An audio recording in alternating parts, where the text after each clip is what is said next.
Саламатсыздар, урматтуу телекөрүүчүлөр, коомдук биринчи каналдын түз эфиринде ойордо программасын көрүп жатасыздар. Жаңы жылды тозорубузга саналуу күндөр калды. Демек, жылдын жыйынтыгын чыгарып, артта калган жыл ичинде кандай жумуштарды жасалдык жана андан эмне натыйжа ала алдык. Биз канчалык ийгиликтүү иштедик жана алдыбызда кандай максаттар турат деген суроолордун тегерегинде ар бир адам өзгөчө мамлекеттик башкаруу жаатында, өлкөнү өнүктүрүү жаатында жасалган иштердин тегерегинде ушундай олуттуу суроону кое турган мезгил деп эсептесек болот. Ойордо программасы дагы жылды жыйынтыктоочу эфир катарында бүгүнкү берүүнү сиздердин алдыңыздарда ушул Сооронбай Жээнбековдун башкаруусу алдындагы Кыргызстан бир жылды 2018 жылды кандай өткөрдү жана кандай жыйынтыктап атат деген суроонун тегерегинде сунуштап отурат.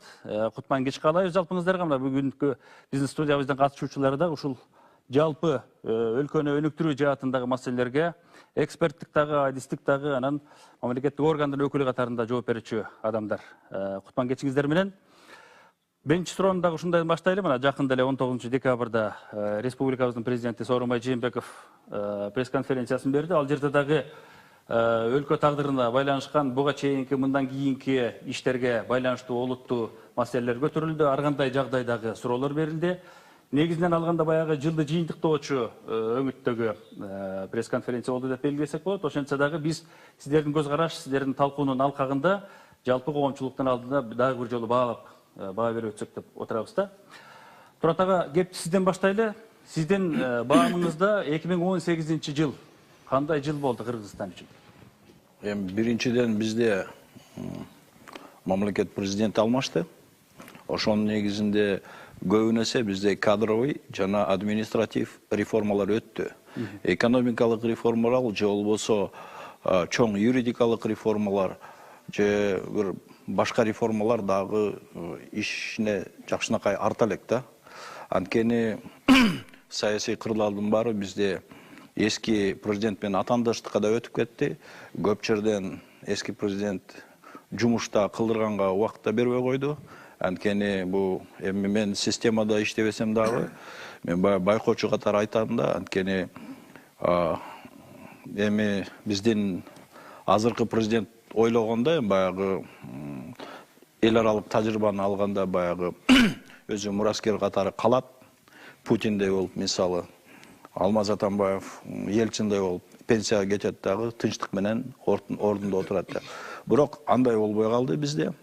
Биздин саясий арена башкача нукка бурулуп кетти. Бизде атаандаштык кайта күчөшү да калыптанып кетти. Ошондуктан азыркы күндө кечейин эле ушундай баягы саясий оюндар көп болуп, реформага убакыт бербей турган кездей мага сезилет да. Бирок ошентсе дагы бир кадамдар жасалдыбы? Бирок албетте эми жаңы президент жаңы нукка, жаңы үмүткө элди ынандырып атканы көрүнүп турат. Анткени баягы кыргыз эли, кыргыз журту 6 жылдын ичинде эми Алмаз Атамбаев биздин президент болсо өзү азоо киши болчу. Ошондуктан баягы кыргыздын тилеги аткарылды дейм да бул жерден. Баягы жоош кишини Кудайдан сурадыгы эл тилеген ушул болду.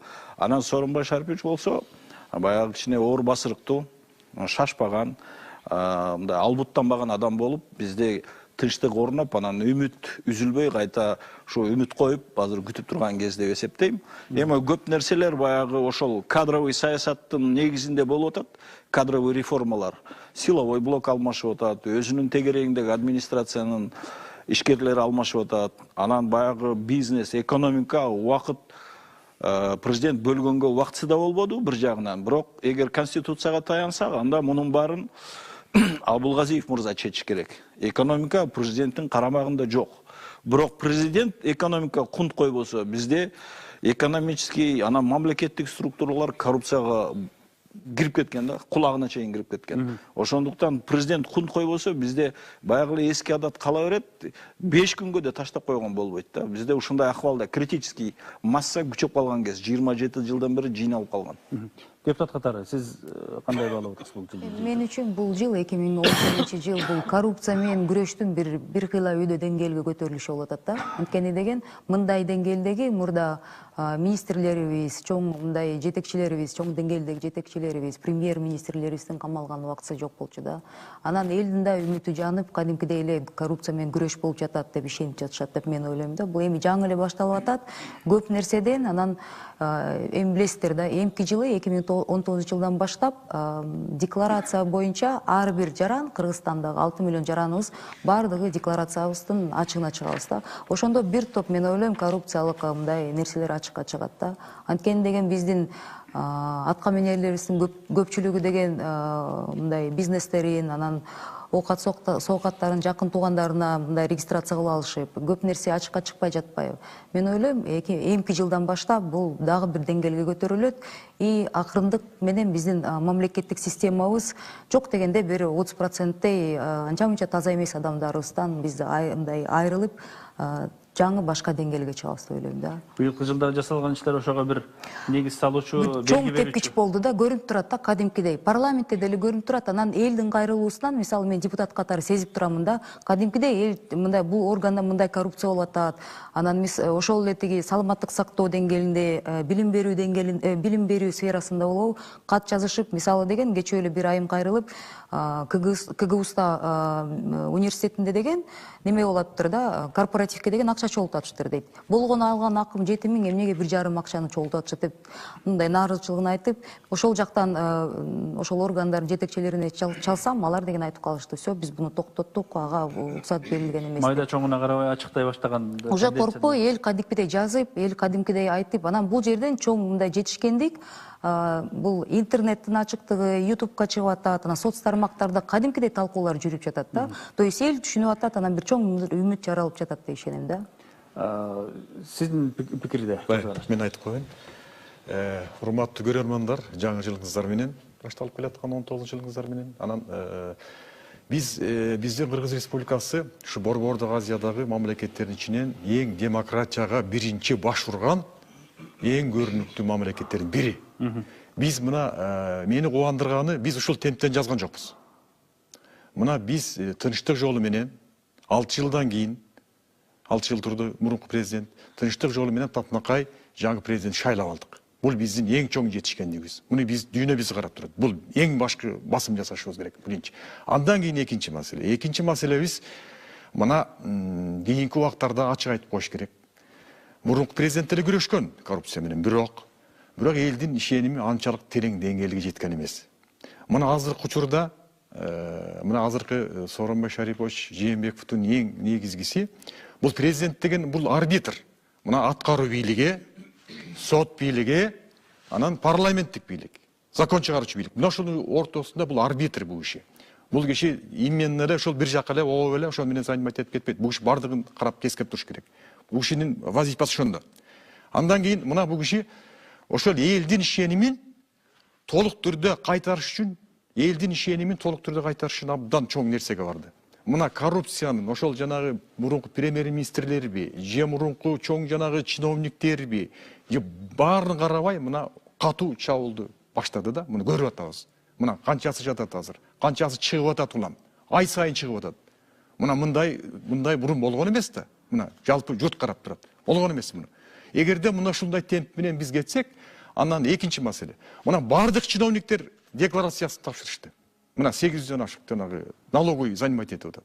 Кадровый служба занимать этип атат. Бардыгы тапшырды. Мына мынчалык эмеде иш жүргүзүлгөн эмес. Азыр биринчи биздин максат, ушу президенттин максаты, элдин ишенимин кайтарыш керек.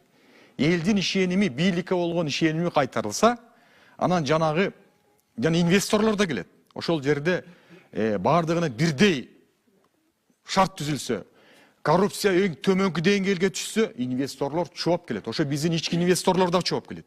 Тышкы инвесторлор да чооп келет. Көрдүңүздөр, мына ушул жагынан абдан ушул президенттин биз баса белгилеп коюшубуз керек. Бул мындай чындыгында ушунчалык эми биз муну жалпы журт эл колдош керек. Ошол аткаруу бийлиги колдош керек. Ошо парламент колдош керек. Ушундайды. Себеби четтен туруп байкоп турган болбойт.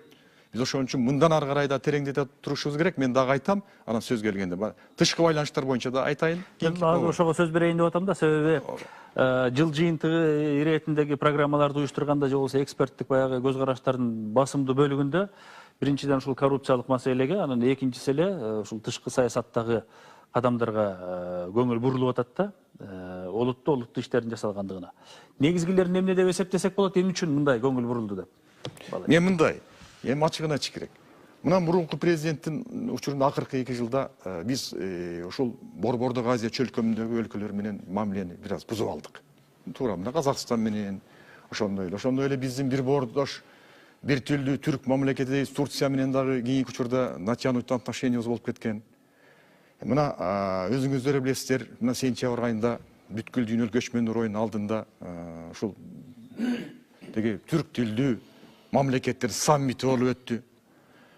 Бул 3-4 жылдан бери карай созулуп келе жаткан болчу. Мына ушуну өткөрүп, ошол жерде мына Казакстан президенти келди, Өзбекстан президенти келди, Туркиянын президенти келди, 3 күн жүрдү, Tayyip Erdogan. Ошол Венгриянын премьер-министри Орбан келди. Мына ушул өңдөнгөн негизги ушул биздин боордош Борбордук Азиядагы мамлекеттер, анан ошо Туркия келди. Мына бул жерде саммитте белгилүү биз ошол жаңы нукка жаңы нукка, ушу тышкы саясаттан жаңы нукка чыктык биз. Биз тышкы саясатты ошол мамилени көтөрбөй туруп, экономиканы биз жүргүзө албайбыз. Себеби биз деген өзүбүз чакан мамлекетпиз. Экономикасы чакталуу, элибиз 6 миллиондон бир аз эле ашык. Туурабы? Ошол Казакстан менен, Өзбекстан менен, Түркия менен, башка стратегиялык өнөктөшүбүз болгон Россия менен биз байланышты чыңдамай туруп, биз экономика өнүктүрө албайбыз. Бул жагынан дагы менимче бул жагынан да белгилеп коюш керек да. Биз жаңы мындайча айтканда ошолор менен жаңы мамилеге чыктык. Сиз кандай кабыл алдыңыз Турат ага?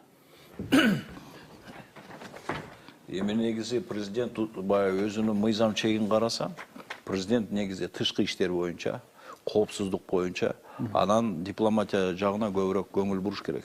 Анан мамлекеттик башкаруу системасын өзүнүн колуна алгандан кийин бул албетте внешний политиканы 10 жыл мурун билиш керек. Өзбекстан кайда баратат, Кытай кайда баратат, казактар каяка баратат. Мунун баарын президент көзөмөлдөш керек. Анан жанагындай кризисный ситуацияны чечиш керек болчу, срочно. Анткени бизде баягы ары кетип бери кетип отуруп блокадага түшүп калганбыз да. Анын баарын тез маселени чечпесе, албетте бизде анткени күз келип калган болчу былтыр шайлоо мезгилинде. Экономикалык баягы биздин эми экономика анча күчтүү эмес болгону менен бирок бүт даназыктардын баары курчалып калган да, такыр чыкпай калган. Ошондуктан бул жерден президент ой жүгүртүп, анан биз мисалы биз тоолуу мамлекеттин баары өтө начар акыбалда болот. Бул дүйнөлүк системада. Ошол дүйнөлүк системада биз Казакстанга көп көз карандыбыз. Аны чын эле айтыш керек. Аба мейкине мисалы 1 метрине $100 төлөйт самолет учканына. Ошонун баары саналат да, поезддик бар. Ошон үчүн президент туура эле кылды. Назарбаев. Жемиштүү эле болду деп белгилесек болот. Жок, муну жакшынакай туура чечип салды. Азыр эч кандай деле эмеси жок, проблемасы жок, чек ара өтүштүн. Бүгүн мына сот реформасына дагы көңүл бөлүнүп, президенттин жетекчилиги астында чоң жыйын өттү да. Бул дагы бекер эмес, себеби бул өлкөнүн эртеңки өнүгүшүндө өзөктүү маселе экендигин дайыма белгилеп келебиз да. Жалпы жагдайга кандай баа берсек болот бүгүн сот реформасынын алкагында, анан жыйындын негизиндеги маселелер? Саламатсыздарбы? Жалпы ушул жылдын аягында ошо сиз айткандай бүгүн президенттин алдында соттук реформа жыйналышы өттү, кеңеш өттү. Анын алкагында ошо баса белгилеп кетүүчү жагдай ошо саналуу күндөр калды. Жаңы укуктук системага кирип атабыз. Бүт сот, укук коргоо органдарыбыз жаңы укуктук системада кирип 5 жаңы кодекстер бизге күчүнө кирип атат жана 2 мыйзамдар боюнча. Ошонун алкагында ушул жылда бүгүндөн сырткары май айында дагы соттук реформа боюнча кеңеш өткөрүлгөн. Бардык ушул 2 кеңеш бүгүнкү жана ошо май айындагы кеңештер ошо жалпы ошо 2019 жылдагы жаңы укуктук системага киришип аткан биздин мамлекеттик органдардын даярдыгы тууралуу өткөн баса белгилеш керек да. Бул реформалык иштер эми бүгүн же эртең бүтө койчу нерсе эмес, бирок жыл ичинде жетиштүү эле көңүл бурулду окшойт да. Ооба, бул жерде айтып атпаймынбы, баса айтып кеткендей, ошо эки соттук кеңеште, реформа кеңешинде бүт ошо өкмөткө, жогорку кеңешке, жогорку сотко жана башка мамлекеттик органдарга тийиштүү сунуштар, рекомендациялар жана тапшырмалар берилген. Ошонун даярдыгы бүгүн да каралды. Анан ушул айтып кетиш керек, ушу январдан баштап ушу кодекстердин жаңы институттары бар бизде. Ошо институттардын биздин мамлекеттик укуктук органдардын кандай даярдылышы тууралуу бүт ошол бүгүн каралып чыккан да, анализдеп. Андан кийин даярдыгы тууралуу ушу негизинен ошол болгон да. Аз кеп берем, Аслан мырза, сиздин пикирде мына ушул жанагы кылмыш процессуалдык кодекстерине жаңылуулардын киргизилиши, анан сот системасындагы реформалык кадамдардын мындан аркысында өзгөчө бир жыйынтыктар болуш керек деп күтүп атабыз да. Сөзсүз болот мындай жыйынтыктар. Себеби дегенде мына быйылкы жыл, 2018 жыл мен ойлойм, ушу президенттин мындай чечимдүүлүгү да, ушу чечимге келип, ушу реформа болот, реформага барабыз деп, ошо май айындагы өткөргөн кеңешмеден кийин мен ошо жумушчу топто, эксперттик жумушчу топто иштедим. Мониторинг этип, ошо өкмөт кандай даярдыктар болот, соттор кандай даярдыктар болот, ошолорго кеңеш болуп, себебинде биз чоң жумушчу топ менен бул кодексти иштеп чыкканбыз 2012 жылдан бери. Аны айтып кетерим, ошо быйыл ушу майдан бери абдан чоң иштер болду. Өкмөттө да, сотто дагы окутуу, анан жанагындай сот залдарын видео, аудио менен оснащение кылуу, тергөө органдарында. Мен айтып кетет элем, бул чыныгы реформа болгон жатат. Чыныгы реформа себеби дегенде буга чейин бизде реформа десе, эгемендүүлүктөн бери реформа десе бир органга кошуп, же бирөөнү түзүп, же атын атап, же министрди алмаштырса эле ошо реформа деп келген. Бул жерде бул реформа системанын нугун өзгөртө турган реформа да. Чын эле бул кодекстердеги жазылган ошо укук коргоо органдарында, күч органдарында кызматкерлеринин, прокурор, сот, милиция же болбосо адвокат ошолордун ишмердүүлүгү каралып чыкканда, бул чын эле бул мен айтып кетерим, бул тарабында дагы илимий иштерим дагы бар. Бул вообще мурунку совет өлкөлөрүнүн ичинде биринчи жолу болуп атат.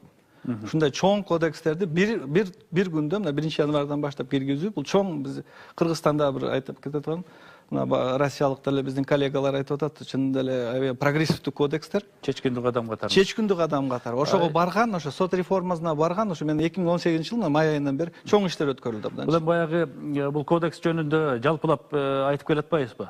Эгерде жөнөкөй катардагы жарандардын акыбалын ала турган болсок, жарандарга бул эмне берет? Эмнеси менен артыкчылыктуу?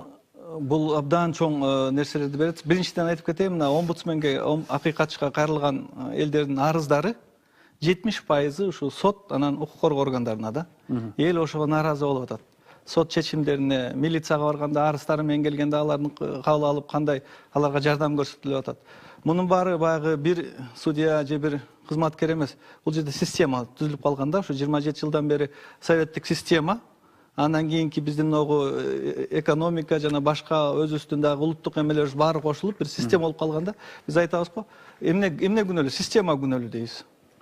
Турады, министрди алмаштырса эле ал деле эчтене кыла албай коет. Себеби система ушундай бир эметилип калганда, ошондо мен ойлойм, мына 1 январдан баштап, мына биринчи эле бысымла дегенде эле, ошо эгер жабырлануучу кылмыштан жабыр тарткан киши арызы менен келсе, ошонун арызы реестрге түшүп, бирдиктүү реестрге түшүп, ага тиешелүү жардам, тиешелүү иштер жүргүзүлөт да. Азыр кандай болуп атат? Арыз менен келсе, эгер шектүү адам жок болсо, аны укук коргоо органдары регистрациядан эметкенге аракет кылышат да. Каалагандай чечим. Каалагандай чечип, ал байкуш ошо боюнча жүрөт. Бир жана кылмыштан жабыр тартат. Анан кийин ошо системадан, ошо кайрыгерликтен жабыр тартылат да. Ошондой аябай көп учурлар аябай көп, ошондон. Эркин мырза. Мен ошо айтылган темалардан тышкары да кошумча кылып кетер элем. Негизи эле менин оюмча ошо 2018 жылдын негизги темаларынын бирөөсү бул аймактарды өнүктүрүү темасы болду деп ойлойм.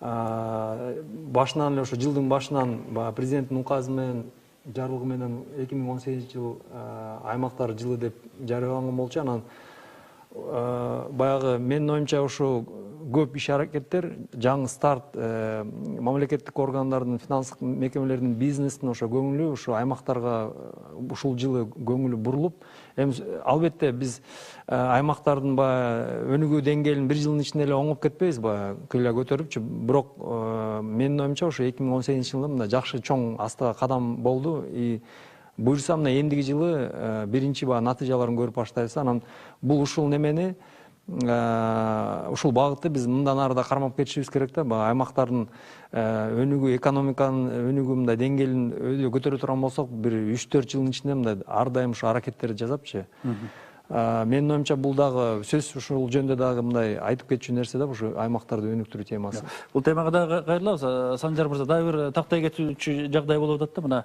жаңылануу жанагы кылмыш процессуалдык кодексине киргизилген жаңыланууларды кынтыксыз иштетип кетүү үчүн даярдык деген дагы маселе турган да.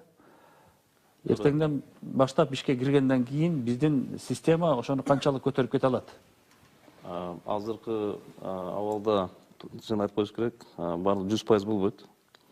Анткени бул жерде өтө көп институттар кирип атат, РПП деп атат, баягы тергөөчү судья деген бар, пробация системасы бар, башка реестрлер бар. Ушуга 100% биз андан алыспыз, бирок этап менен ушу январдан баштап ал киргенге биз ошондой күтүп атабыз да. Этап менен кандай десек, бул ар бир мамлекеттик органда өзүнүн баягы жол картасы болот. Жол картасы болот, ким кандай эмесинен баштайт. Финансы тарабынан көз каранды болуппайбы бул жактачы. Ошол жагынан дагы андан кийин бардыгы эми 2019 жылы ушу баягы кайсы институттар бар бизде, мына тергөө судья боюнча 56 судья штаттык биримге кирип атат. Ал мыйзам пока азыр кабылданган элек. Ал кабылдангандан кийин ага тиешелүү конкурс болот. Ал бир ошо 2019 жылдын ушу май же март айларында күтүлүүдө. Андыктан ушу этап менен болот деп күтүп атабыз да ушул кодекстердин киришүүсү боюнча. Уруксат этсеңиз, мен ушул кичине кошумча алып кетет элем. Мына жакында эле региондорго чыксак, ошо органдардын сотрудниктери менен сүйлөшсөм мындай деп атышат да, санариптештирүү проблемасы барго, интернет толугу менен өткөрүү. Как раз электронный регистрация, ошол кылмыштарды регистрация боюнча, эгер толугу менен региондордо интернет болбосо, техникалык жактан толугу менен камтый элек деп атышат да. Бул жерде мен ойлойм бир топ мындай токтоткон жери ошол болуп калып атат да. Негизи региондордо эгер Бишкек, Ош мисалы жакшы иштесе, чоң шаарларда, региондордо проблема болушу мүмкүн деп ошо органдардын иштеген балдар айтып атышат да. Ушундай бир ошол жакты дагы өнүктүрүш керек, көбүрөөк техникалык жактан, анан санариптештирүү негизи. Ошол жактан бул коррупция дагы бир чоң мындай жеңилдетүү болмок да, ошол жакты да өнүктүрүш керек деп. Ушул жерде санариптештирүү боюнча да мен айтып кетейин. Ошо жаңы институт кирип атпайбы? Кылмыштар жана жоруктардын бириктүү реестри боюнча. Ошол институттун бизде 4 этабы болот да.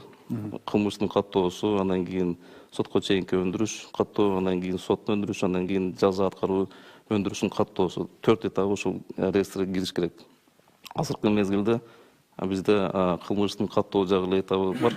Бирок ошо эмки жылда ошо сотко чейинки өндүрүш деген стадиядагы кирет деген ойдобуз. Санариптештирүү боюнча албетте проблема бар. Соттук залдар боюнча бүгүн соттук кеңеште жогорку соттун төрайымы да айтып кетти. Ал финансы жактан проблема болуп атат, бирок ал чечилет. Коопсуздук кеңешинде каралганда дагы ушуга өзгөчө көңүл бөлүнүп окшойт. Бул тиешелүү иштер болсун дечи. Бул жерде биз түшүнүшүбүз керек да, бул укук системасы белчесине чейин коррупцияга кирип кеткен. Ошон үчүн бизде прокурорлор $200,000 сейфинен чыгат. Ошон үчүн прокурорлор асынып өлөт. Ошон үчүн прокурорлор бири-бирин атып таштап атат. Анын баарын президент сонун түшүнүп турат.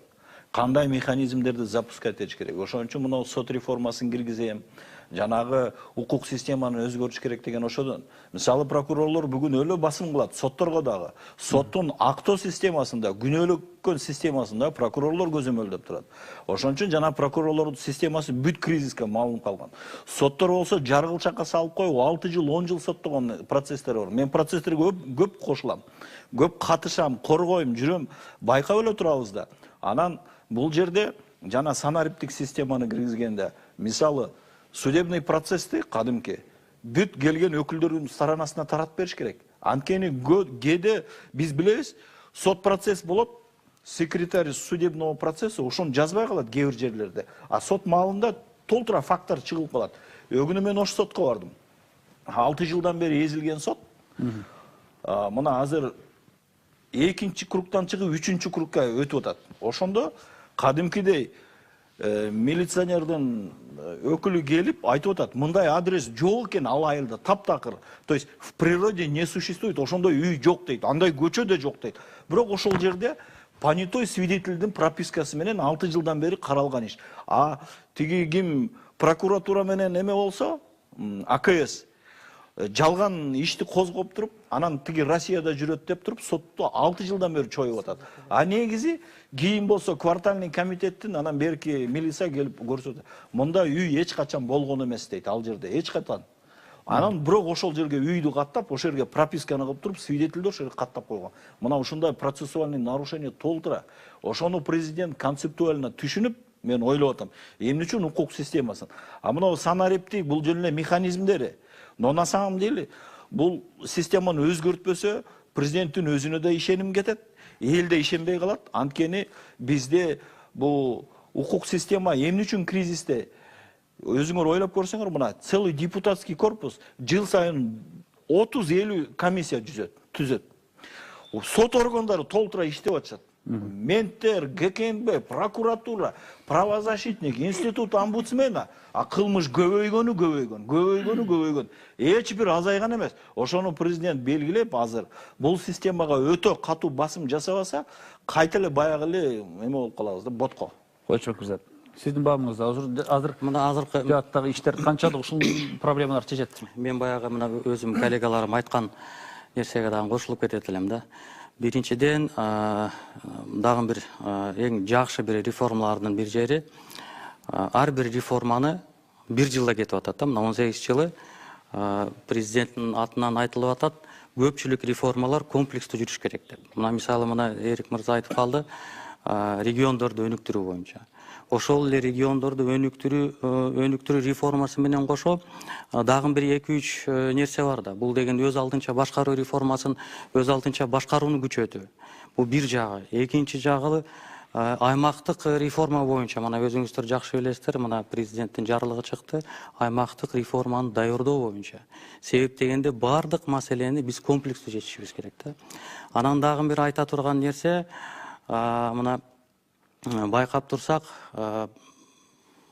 мына президент өзү айтып атат, эң негизгиси мамлекеттик кызмат реформаны аягына жетишибиз керек деп айтып атат. Себеп дегенде мына элдин ишеними ушу бийликке эмнеден чыгат?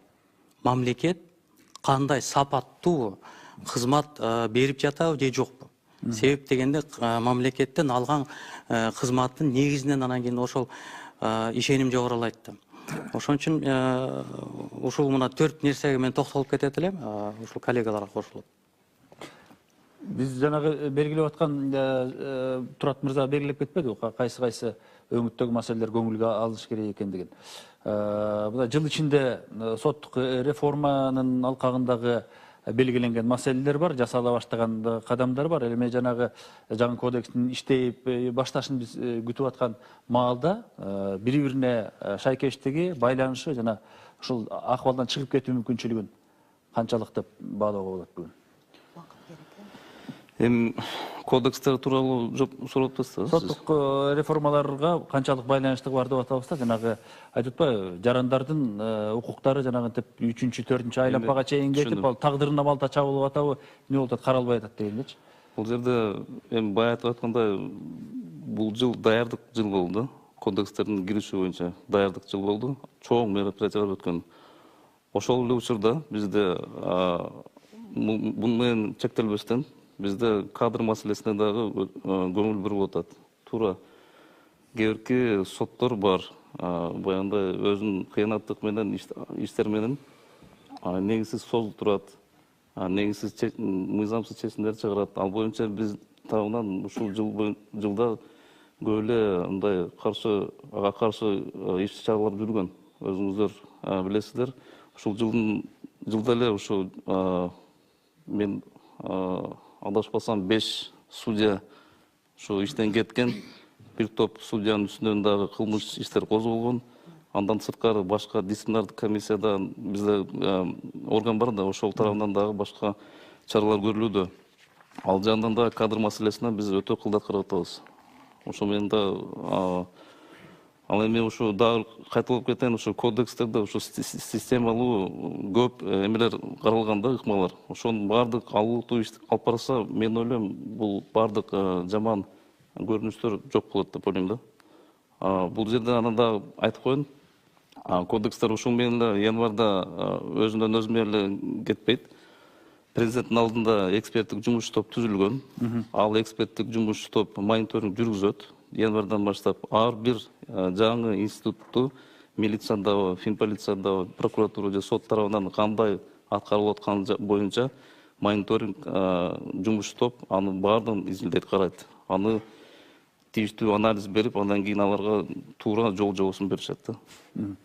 Эми 18-жылы башталган ири долбоорлор деп коелу, өлкөнүн мындан кийинки 5-6 жылдык турмуш тагдырында чечүүчү ролду ойной турган, өзөктү түзө турган маселелердин катарында биз жантан бери 2 жолу кайрылып өттүк. Бул аймактарды өнүктүрүү маселеси болуп атат да. Буга жөн эле айтылып, жөн эле жарыяланып, анан 1 жылдык отчеттук маселе эмес экендигин жыл башынан бери эле президент өзү дагы белгилеп келатат. Бул өзүнүн мөөнөтү бүткөнгө чейин 6 жылдык мөөнөттө конкреттүү бир жыйынтыктарды бере турган, биз мына моорекинде натыйжа менен чыктык деп айтыла тургандай деңгээлге жетишибиз керек деп атат. Ошонун башталышын Кубанычбек. Мен эми жанагы президент ушу региондорду өнүктүрүү жылы деп, аймактарды өнүктүрүү жылы бекер жерин тандап алган жок. Биздин кыргыз элинин 60% ушул региондордо жашайт. Айылдарда жашайт. Туурабы? Именно биз ошол региондорду өнүктүрбөй туруп, анан биз эмне чыгарабыз? Кыргызстан. Биз ошол жанагы айыл чарба продукцияларын чыгарабыз, туурабы? Ошону тиги Евразийскке экспорттойбуз. Биз Кытайга экспорттой албайбыз. Биз ошол Казакстанга, Россияга, башка мамлекеттерге экспорттойбуз.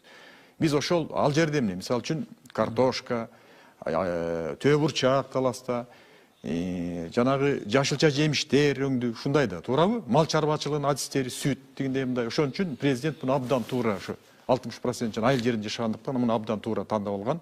Анан бул жерде жанагы ошол эми ошол жерге инвестицияны туура тартыш керек да. Ошол ички инвесторлор дагы тышкы мына жерде Кыргыз Российский фонддун өкүлү отурат. Именно ошол жанагы иштетем дегендерге ошол кредитти бериш керек. Анан жанагындай кээде ушундай учур болуп атат. Ошол жана торговый, соода түйүндөр өңдөнгөн, жанагындай чоң нерселерге берилип кетип атат. Коммерческий уюмдарга. Мындай нерсени токтотуш керек. Именно өндүрүшкө мына президент өзү баса белгилеп атат. Ошол аймактарды биз көтөрүп алсак, мына ички миграция да токтойт. Баары тең бишкекке келип тиги жабалактап, тияк бияктын баарын, жыл массивдин баарын басып, мага тиги жол салып бер, мага свет тартып бер дегендей мындай токтойт. И башка биздин Россияга да миграциясы токтойт. Ошон үчүн региондорду өнүктүрүү бул абдан туура стратегиялык биздин маселе дейм да. Эми бул жерден өкмөт иштеш керек. Жанагы ошол акимчиликтер бар, айыл өкмөттөрү бар, тиешелүү министрликтер бар, ушуну абдан колго алып кетиш керек да. Шумкар мырза, кеп кезегин сизге берели, себеби жаңы эле белгиленип кетти, аймак үчүн инвестициянын, инвесторлордун ролу канчалык экендигин. Эмне өзгөрүү болду? Эмне жаңылык бар? Негизи 2018-жыл биздин агенттик үчүн абдан жемиштүү жылдардын башы болуп саналат десем жаңылышпайм. Себеби дегенде өзүңүздөр билесиздер, биздин агенттик 2014-жылы түзүлгөн. 2014-жылдан бери институционалдык калыптануу этабы болгондо, бул ушул этапта биз ушул инвесторлорго эң биринчиден Кыргызстанды тааныштыруу, анан Кыргызстанда ушундай инвестициялык долбоорлорду ишке ашыруу боюнча маалымат берип, алар менен иштеп келип, жаңы ушул долбоорлордун эң биринчилери 2018-жылы ишке ашты. Маалыматты айта кетсем, мына бүгүнкү күндө 8 инвестициялык долбоор ишке ашкан, жалпы суммасы 28 миллион долларга. Ал эми 2019-жылы мен жана айтып кеткендей, инвестициялык проекттерди айрыкча сырттан тартып келүү бул 1 айлык жумуш эмес, 6 айлык жумуш эмес, 2-3 жыл талап кылынат экен да Кыргызстан практикасында. Мисалы так айта кетейин, мына цемент завод куруу боюнча жерди трансформациялоо 2 жыл талап кылынды. Биздин практикада эң кыска болгон мына СЭЗдин жанагы абалындагы эң кыска ишке ашыруу проектибизге, мисалы жылдын апрелинде баштасак, октябрында куруш иштери башталган. Бул СЭЗде 6 ай талап кылынды да. Ошондой проекттердин мына 2019 жылга ушул 40 миллион долларлык проектлердин бири болгон. Ушул март-апрелинде баягы жылытуучу батареяларга чыгаруу боюнча завод ачууга земин даярдап атабыз. 2019 жылы 120 миллион долларлык цемент завод куруу башталууда. Андан сырткары март-апрель айларында Ивановка айылында индустриалдык парк ачылуу күтүүдөбүз. Ушул баягы биздин жумуштун негизги баягы жыйынтыктары 2019-2018 жылы башталды. Ал эми регионго байланыштырып айта кетсек, мисалы региондо өнүктүрүү бул керектүү маселе. Биз бул жакта өзүбүздүн практиканы алып караганда, анализдеп караганда, мындай жагдайга туш болгонбузда, инвестор келет, аны биз көндүрүп, макулдугун алгандан кийин, анан ошол инвесторлордун талабын аткаруу, жер тилкесин бөлүп берүү, ал жакка токтартуу, инфраструктура маселелерин чечүү, жана башка маселелерин чечүү, ушул мындай айтканда постфактум иштечүбүз да. Анан биз сунуш көтөрдүк. Келгиле бул ушул жумушту инвестор келгенге чейин жүргүзүп даярдап алайлы, жер тилкесин бөлүп, инфраструктураларын баарын тартып, жергиликтүү эл менен сүйлөшүп, анан лот деп, инвестициялык лот деп даярдап турайлы. Деп анан инвестор келгенде ошону сунуштайлы деген демилген көтөргөнбүз. Ал демилге аябай өкмөт тарабынан, премьер-министр тарабынан да колдоону алып, президент тарабынан да колдоого алынып, мына азыр укуктук ченемдик актыларга өзгөртүүлөр киргизип атабыз. Себеби бул оңой иш эмес экен. Бир кыйла баягы мыйзамдарды өзгөртүш керек экен, алдын ала жумуш жүргүзүш үчүн. Ошондой мисалы сунуштар менен биз жок дегенде азыр Орто Азиядагы регионалдык баягы конкуренциялык күрөштү мындай утуп, өзүбүздүн инвестициялык артыкчылыктарыбызды көрсөтүп туруш керек да. Бул дагы бир өзүнчө күрөш да, инвестициялар тартуу. Бизге аймакка инвесторлорду издейбиз дегенде көбүнчө жанагы Тоо кен жаатына ооп кетип атышпайбы көпчүлүгү? Бул жерде орчундуу да маселелер жаралып аткандыгын жакшы билебиз. Өзгөчө ошол инвесторлордун жоопкерчилигине байланышкан. Жергиликтүү калктын алдындагы кызматташуусу, ошолордун алдындагы жоопкерчилик маселеси. Бул бир өңүтү. Экинчиси, инвесторлорду биз алар кызыккан тармакка көбүрөөк басым жасашыбыз керекпи, же болбосо биздин өзүбүзгө, мисалы айыл чарба жаатында кайра иштетүү тармагын биз кыймылдата албай атабыз да. Ошондой нукка биз программалуу түрдө багыттоо мүмкүнчүлүгүн караштырышыбыз керек. Эң жакшы суроо да, бул мисалы сөзсүз түрдө биз инвестор келип, анын инвестордун эле кызыкчылыгын баягы ошонун кызыкчылыгын эле аткарып баштык керек дагы. Биз эң биринчиден биздин экологиялык маселени баягындай сөзсүз биринчи приоритетке коюш керек. Андан сырткары биздин экономикалык структурада кандай өзгөртүш ошол инвестор бере алат. Албетте мына ушул аймактарда көтөрүүдө өндүрүштүн ролу абдан жогору. Айыл чарбаны өндүрүү продукциясы бул бүгүнкү күндүн баягы мындай айтканда талабы да. Бирок келечекке көз чаптырык 5-10 жылга десек, биз сөзсүз түрдө өзүбүздүн жеңил өнөр жай, оор өнөр жай, жаңы технология, жаңы тармактарды түзүүгө шарттарды түзүп, азыртан камдана башташыбыз керек дагы. Инвесторго ошондой баягындай мындай сунуштарды беришибиз керек да. Ошону биз бул максат түрүндөгү эле айтыла турган ниеттерби, же болбосо? Жок, жумуш жүрүп атат. Мен ошону айтып келатам да. Жана инвестициялык лот дебедимби? Башында биз жергиликтүү, мына бул жылы жергиликтүү бийликтердегилердин жер тилкелери боюнча маалымат чогулттук. 45 тилке алдык. Анын ичинен ачык айтып коюш керек, экөө эле даяр экен да. Мындай трансформациясы даяр болуп, инвестор келип иштей турган да.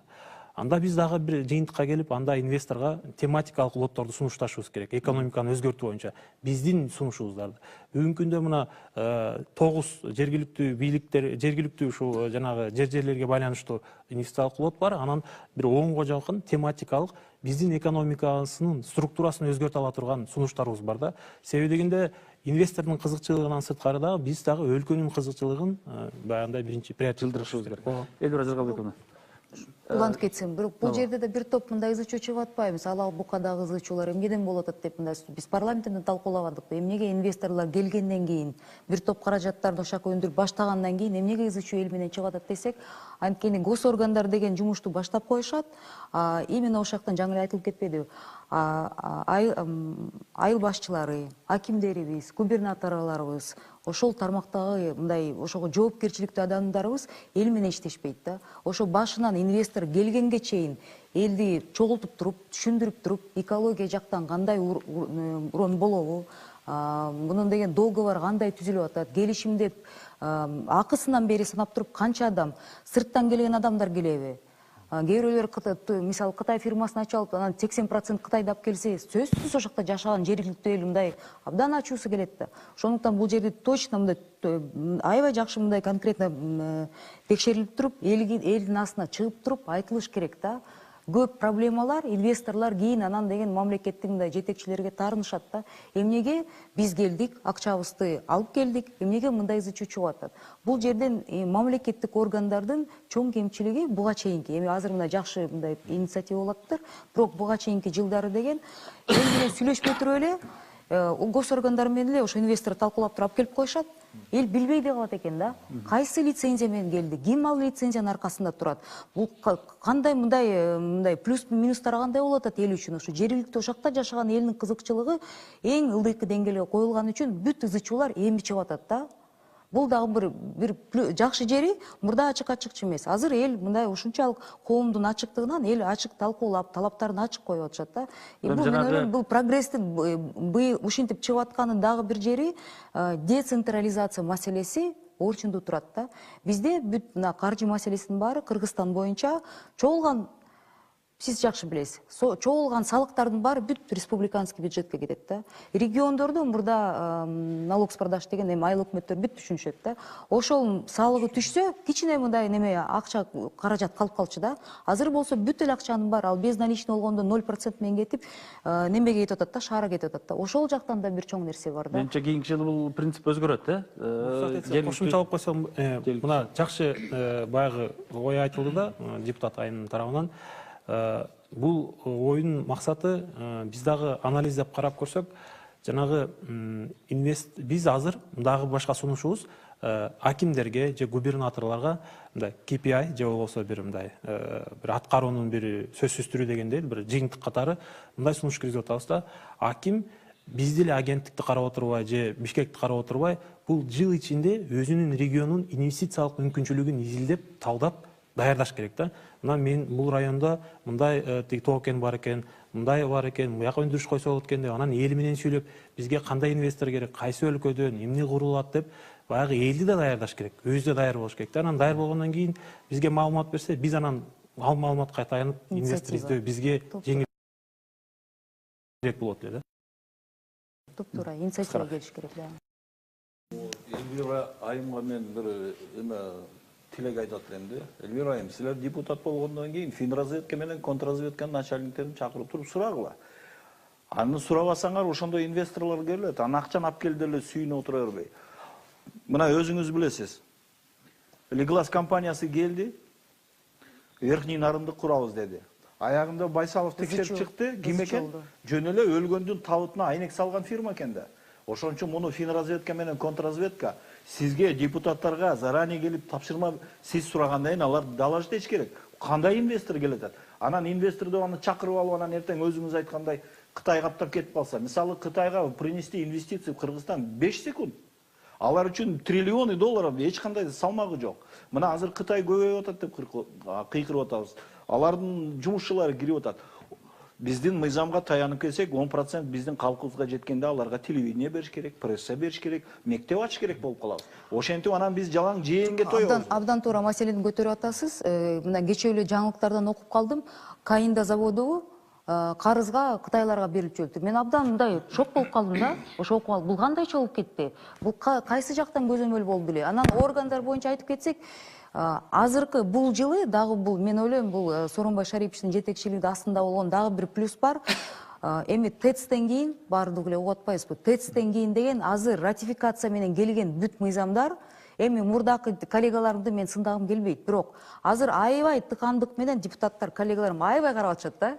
Анан бир топ эле критика болбодубу? ТЭЦте былтыркы созу кирип атканды кактарадыңар депчи. Быйыл болсо ратификация мурда шаштырап келсе деле азыр кой тургула, текшерип алайлы деп.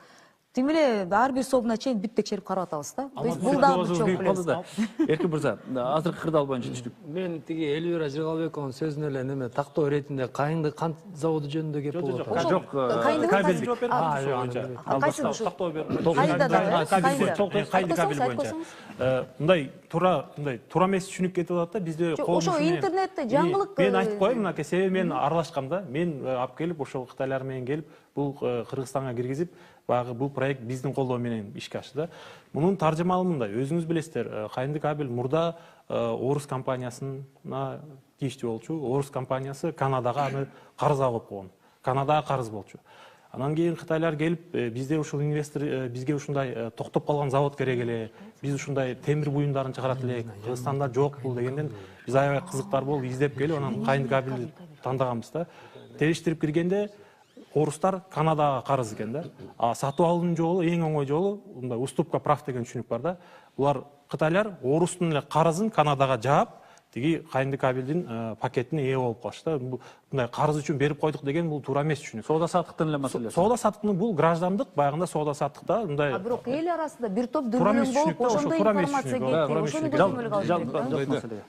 Бул жана инвестиция боюнча болуп атат. Мына Элвира айым жанагы жергиликтүү айыл өкмөттөрү, акимчиликтерде абдан туура нерсени эметип атат да. Мына биз бул инвестиция тартуу боюнча. Мына азыр мына Кытайды баарыбыз билебиз, дүйнөдөгү экинчи экономика, Америкадан кийинки. Почти дүйнөлүк ВВПнын 18%-ин 20-дан бир аз азырагын Кытай өндүрүп атат. Эмне үчүн Кытай өнүгүп чыккан мына Ден Сяопин учурунда? Биринчи Кытай инвестицияны тартыш үчүн өзүнүн ошол жергиликтүү жана Тайванда жашаган, Гонконгдо жашаган, Малайзияда жашаган, ошол бутуна турган акчалуу кытайлардын бардыгын тең өзүнө чакырып инвестиция тартканга чакырган. Көрдүңүздөрбү?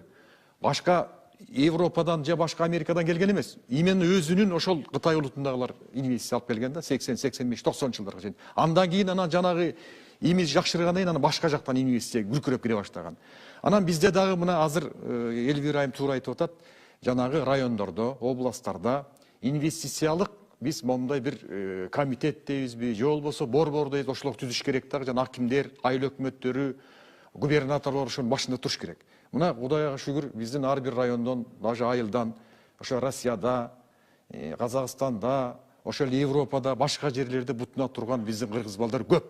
Алар өзүнүн айылынын проблемасын билет, эмнени куруш керек. Ал өзүнүн эли менен сүйлөшө алат, жанагындай ызычуу болбойт.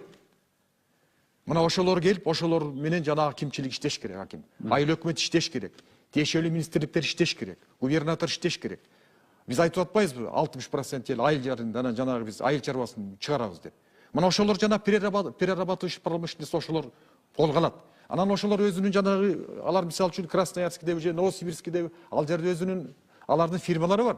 Ошол чыгарган продукция ошолорго алып барып, мындай реализация кылганга да жеңил болот. Мына ушул жагын ойлонушубуз керек. Ойлонушубуз керек. Оңой болот да. Мына Казакстанда да ошондой биздин бутуна турган балдар бар. Анан ушул жагынан менимче жанагы жергиликтүү бийликтер ушул маселени абдан колго алыш керек да. Активдүүрөөк болуш керек. Активдүүрөөк болуш керек. Эки мырза, мында Андан кийин жанагы фонддагы мына ошондой жигиттерге тиги кредитти берүүгө абдан ушул жергиликтүү бийликтер менен буларды иштеш керек, өтө тыркыз иштешип, анан жанагыларды көтөрүш керек. Мына өзүбүздүн балдар жанагындай эгер неме кылса, алар эки жактан дагы жанагындай тияк бияктан Кытай башканы алып келбейт. Ошол жергиликтүү элерден кадр дайындайт, ошолор иштетет, эл дагы тынч, баары тынч болот, экономикабыз өсөт. Элет жерине жанагы финансы булактарын буруу маселеси дагы негизгилерден болуш керек дедилди да. Ушул 18 жылдын ичинде бул кадимки чечилген, туруктуу иштеп кала турган маселе катарда каралсын дедилек. Сиз жетектеп турган фонд, мына Айыл банк, РСК банк, андан сырткаркы гранттар жана башка каржы мүмкүнчүлүктөрүн элет жерине буруу өңүтүн же болбосо акыбалын, абалын сиз кандай баалайт элеңиз? Канчалык биз ушуну жаңырта алдык, жакшырта алдык? Эми башынан жанагы көбүнчө каржылоо, көбүнчө каражат ошол эле насыялар Бишкек, анан Бишкектин тегерегинде ишканаларга берилип атканы бул атайлап жазалган иш эмес, бул биздин негизги экономикабыздын географиялык мындай структурасы деп айтсак болот да. Бирок жанакындай сиз айткандай максаттар коюлду. Анан бүгүнкү күндө мына 2018 жылдын ичинде биз тараптан биз менен иштешкен өнөктөш банктар, анын ичинде жана эки мамлекеттик банк бар, менчик банктар бар. Биз ошо каржылоо булактарын тиги аймактарга көбүрөөк бурганга аракеттерди кылдык да, шарттарын жеңилдеттик. Мисалы, фонддун өзүнүн түзмө-түз каржылоо чектөөсү $1 миллион 200 миңге чейин түштү. Ушундай бир топ кадамдар жасалды да. Анан биринчи натыйжалары бар. Мисалы, 11 айдын неме статистикасын карап көрсөк, 17%га өсүш бар экен да. Бул мындай көп деп айта албайм. Бирок бул Кубанбай экенин сөзүн мен улап кетет элем да. Эң негизгиси ушу аймактарда мисалы ар бир райондо бир жок дегенде 5-6 мындай чоңураак көзгө илине турган ишканалар түзүлүш керек да. Ошол анан бүт райондо кошо алып кетет да. Анан ошондой чоңураак долбоорлорду ишке ашыра турган демилгечилер, ишкерлер жетишсиз болуп атат да, сөздүн ачыгычы. Мисалы ошол эле жанагы биз түзмө-түз каржылоонун чектөөсүн ылдый түшүрүп, апрелден баштап түшүрүп койгонбузда, эми мына күзгө жакындап, эми баягы кайрылуулар бизге долбоорлор түшө баштады да. Биздин баягы үмүтүбүз эмдиги жылда андан да көбүрөөк болот. Көбүрөөк ошондой ишканалар ачылып, каржылоо алынат деген үмүттөбүз. Ошонун үстүнө да иштер жүргүзүлүп атат. Бирок мен ушу макул болот элем да, ошондой аны дагы мисалы чоңураак ишкананы түзүп, ошо чоңураак долбоорду ошол эле $400,000 болобу, 30 миллион сом болобу, ошондой долбоорду ишке ашырыш үчүн ошончолук билим керек, тажрыйба керек, ошончолук мүмкүнчүлүктөрү, аны ар бир эле киши, ар бир эле дыйкан, ар бир неме ишкер ишке ашырып ийбейт да, ийгиликтүүчү. Акчаны башкарып иштеткенди билиш керек, ооба. Уруксат болсо мен ушул боюнча бир мисал айтып коеюн мындай. Бул баягы жалпы элге да түшүнүк болсун да, бул сырттан келген инвесторлор менен иштер канчалык мындай жеңил эмес экенин. Мисалы мына Кудай буйруса, мына март-апрелде күн жылыганда биздин баягы суммасы $1 миллион болгонуна карабастан биздин мындай сүйүктүү проекттерибиздин бири бул Кыргызстанда биринчиден эң биринчи Кашмир чыга баштайт да. Жүн Кашмир деген компаниясы, америкалык ишкер. Буга чейин Алай өрөөнүндө жанагы жапай эчки, жайдар эчкилердин тыбытын алып, ошол тыбытын Бельгияга алып барып, Бельгиядан жууп, тазалап, тиги Англияга алып барып, Англиядан жип чыгарып, анан ошол жибин Америкага сатып, анан Кашмирден пальто тиктирчүкен да. Анан мен ошол америкалык жигитти Сайын мырзаны мындай айтканда ынандырганы 1,5 жыл убакыт кетти да.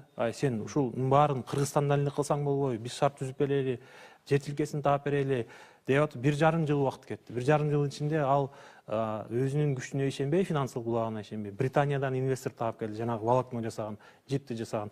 Ал келип бизге келип алып, мына биздин кабинетте бир 2 саатта Минэконом өкүлү, налоговый өкүлү келип алып, НДС каяка кетет, кандай болот, салык кандай болот, мен мындай кылсам деп, ошонун баары убакыт кететкен дагы мына азыр Оштон жер тилкесин таппай, Кара Суу районунда жерге тилке табылып, мына күн жылганда курулуш иштерин баштайт да. $1 миллион карабай, ал жанагы Алай өрөөнүндө эчки кармагандарынан чийки эмесин алат, сырьёсун алат. Аны ошо эчкилерди Жалал Абадка, климатка жараша чүй жана башкаларда көбөйтсөм, мен дүйнөнү бир эле Монголиянын Кашмири таанылса, азыр ушул жаңыча багыт кылып Кыргыздын Кашмирин таратам деген баягы ниети бар. Биз муну абдан колдойбуз да, себеби бул биз үчүн жаңы багыт да, жаңы көрүнүш. Стратегиялык изилдөөлөр институту. Кошумча дагы айтып кетейин, мына биздин коллегалар айтып атпайбы, акимчиликтер, региондордо иштеш керек депчи. Кеңештер болуш керек инвестицияны тартуу боюнча. Маалымат катары айтып коеюн, ар бир мына өкмөттүн ыйгарым өкүлчүлүгүндө ошол инвестицияны тартуу боюнча кеңештер түзүлгөн. Быйылчы ар бир мына губернатордун алдында, бул бир жагы. Экинчи жагы мына өзүңүздөргө маалым болсо керек, 19-жылкы мамлекеттин бюджетинде ошо региондорду өнүктүрүүгө 2 миллиард сом каралган. Бул экинчи жагы. Үчүнчү жагы мына коллегалар айтып жатышат, жергиликтүү бюджетти күчөтүш керек депчи. Мына келерки жылы 19-жылы жогорку кеңеште мыйзам талкууланып атат азыр. Подоходный налог дейбиз, анын деген 70% жергиликтүү бюджетте калыш керек. 20-21 жылга жылында 100% калыш керек да. Мына жергиликтүү бюджеттен ошол баягындай ресурсын ошо баягындай доходный жагын күчөтүү боюнча да. Ошондой бир топ жумуштар болуп жатат азырчы. Жалпылап алганда мына баягы багыт боюнча 7 группа түзүлбөдү беле? Ушул финанс-экономикалык жааты, социалдык бөлүгү, аймактарды өнүктүрүү жаатында, жергиликтүү башкаруу органдарынын ыйгарым укуктарына тийиштүү маселелер, ошол жердеги жана шайлоо, дайындоо жана башка процедуралардын азыркы талапка ылайык келиши өңүтүндөгү жумуштар болуш керек эле да. Жалпылап бир байкоо жүргүздүңүздөрбү? Канчалык биз ушу негиз сала алдык?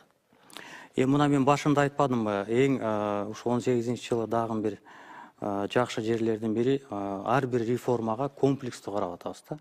себептен мына санариптик өнүгүү деп айтып атабыз, региондорду өнүктүрүү, мына биздин коллегалар сот укуктук реформаларды деп айтып жатышат. Өз алдынча башкаруу жагын күчөтүү, ошондой эле баягындай аймактык реформаларды депчи. Мына эң негизгиси, мына өзүңүздөргө маалым болгондой, январда президенттин жарлыгы менен өнүктүрүү жылы деп жарыяладык. 10 күндөн кийин эле жумуш топ түзүлдү.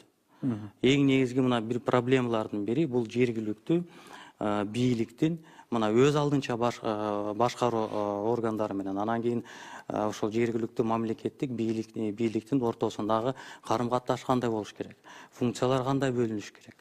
Мына сентябрда деген президенттин жарлыгы менен аймактык административдик территориальный реформаны даярдашыбыз керек деп айтып атат да. Ошол менин оюмча ошонун бардыгы бул комплекстүү түрдө кетип атат да. Эми аны деген азыр мына даярдоо жагы болуп атат. Келерки жылы дагы бир өзүнчө бир анализдеп чыгабызго деген ойдобуз да. Ибрайым, биз айтып аткан мына аймактарды өнүктүрүү, санариптештирүү, сот реформасы, коррупцияга каршы күрөш өңүттөгү баягы негизги деп алынган багыттар алдыңкы 5 жыл аралыгында жасалат деген. Бул биздин баягы алдыдагы өнүгүү жолубуздун негизин түзө турган комплекс окшойт да. Ошондой, анан мен дагы бир жерди белгилеп кетет элем. Биздин бир өкүнүчтүү жер бул, эми мен критиканы көп айтканым мен туура түшүнгүлө, бул жерде мындай болуп атат да, синхронизация маселеси көтөрүлүп атат да. Органдардын арасында, мисалы сиз айтып аткан инвестиционный комитет жөнүндө мен жаңы угуп атам да. Эмнеге бул региондордо деле ошондой бар болсо, булар кандай иштешет? Инвест бияк менен иштешеби? Бияк менен иштешеби да. Бири-бири менен синхронизация маселеси жок. Анан единая база данных деген болуш керек. Бул деген соттор боюнча дагы, бул деген инвестиция боюнча дагы, бул кайсы тармакты албасак, мындай бир баарыбыз деген мындай биргелешүү маселеси. Анан бириктирүү деген дагы бир жакшы жер. Биздин президентибиз дагы мына менин билишимче, мен 27 жылда биринчи жолу саясатта деген спикерлердин баарын чогултуп бириктирбеди беле. Ошо ар бир биздин сферабызда ошондой бир нерсе болуш керек да. Бириктирүү, анан элдин ой жүгүртүүсүн көтөрүш керек болуп атат да. Эл түшүнүш керек. Санариптештирүү болобу, коррупция менен күрөш болобу, сот укуктук реформа болобу, жөн эле сыртта отуруп алып мамлекет мага карыз деген позиция менен эмес, ошого аралашып, салым кошуп, анан деңгээлин да мындай өз деңгээлин, өз мындай ой жүгүртүүсүн да мындай туура багытта көтөрүш керек да. Мисалы азыр кээ бир региондордо бир больницага барсам, ошол ооруканада деген бир жаш заведующий отделди шайлашыптыр да. Анын резюмесин ачсам, мама, папа и все, эчтекеси жок да. Ошол жерде оорукананын жетекчисине мен кайрылып айттым да, кечиресиз, сиз деген буну алып атканды как тарап жатсыз деле. Өйдө жактан күтпөңүз да, министр келип туруп баарын кадрдын баарын түзөп берет.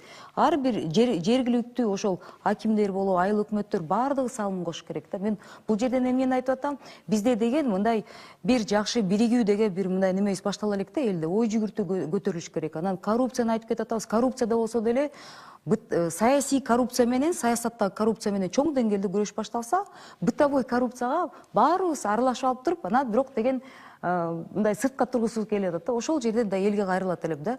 Сыртта турбаңыздар, чоң өзгөрүүлөр башталып атат. Баарыңар салымды кошуш керексиздер. Ачык коом болуп атат да. Баардык азыр ачык талкууга чыгып атат.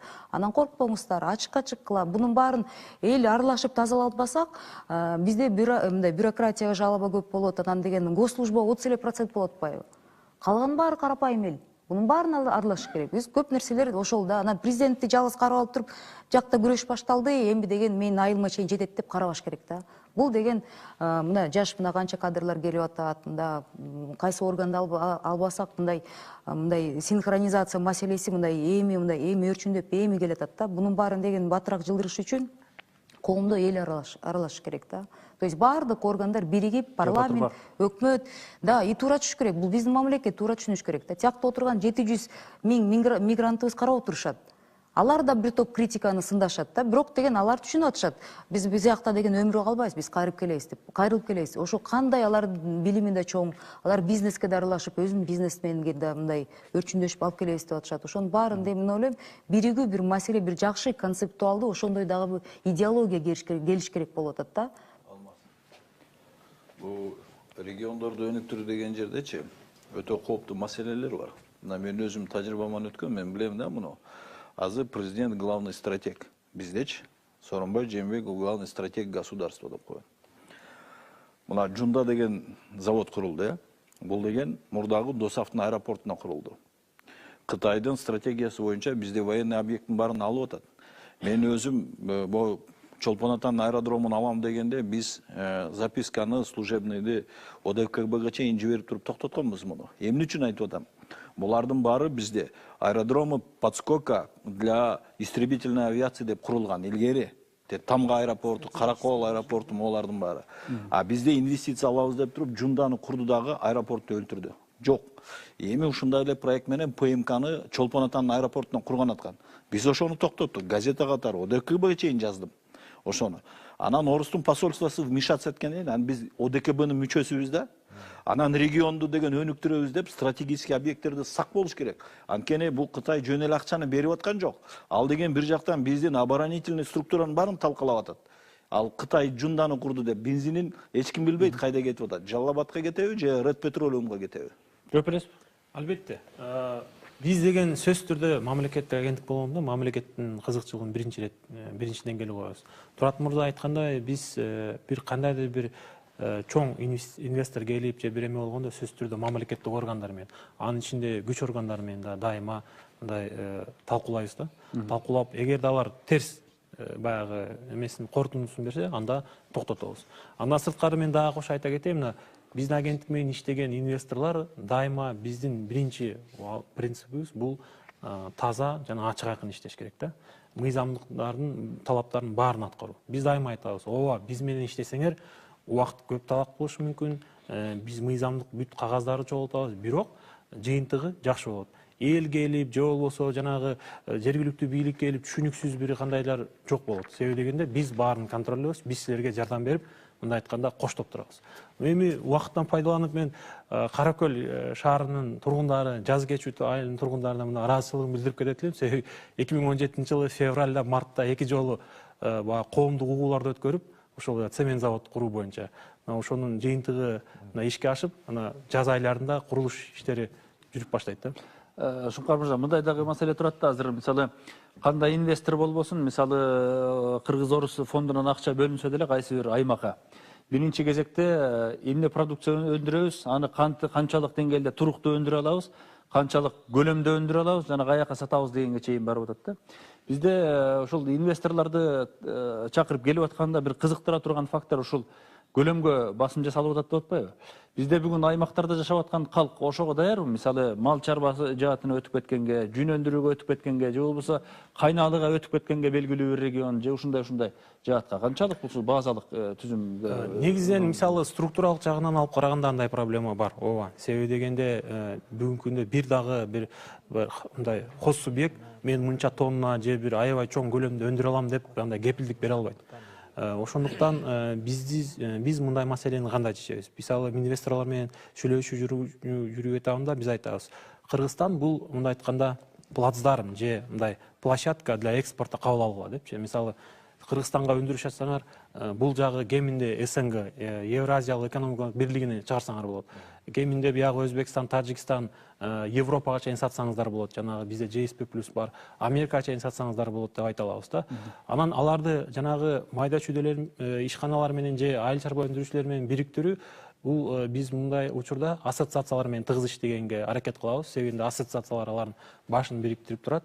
Андан кийин ошого байланыштуу бизде инвесторлор өздөрү келип эле айтышат да, силерде көлөм аз болгондуктан кийин, бирок абаңар таза, тиги эме таза болгондон биз жанагындай люксовый товар өндүргөнгө түшүнүк бар, жанагындай аз, бирок сапаты жагынан жакшы болуп, анан баасы кымбатыраак болот да. Ал боюнча да мисалы айта кетейин, 2018-жылы биз экспортту баягы алдыга илгерилетүү биздин мойнунда.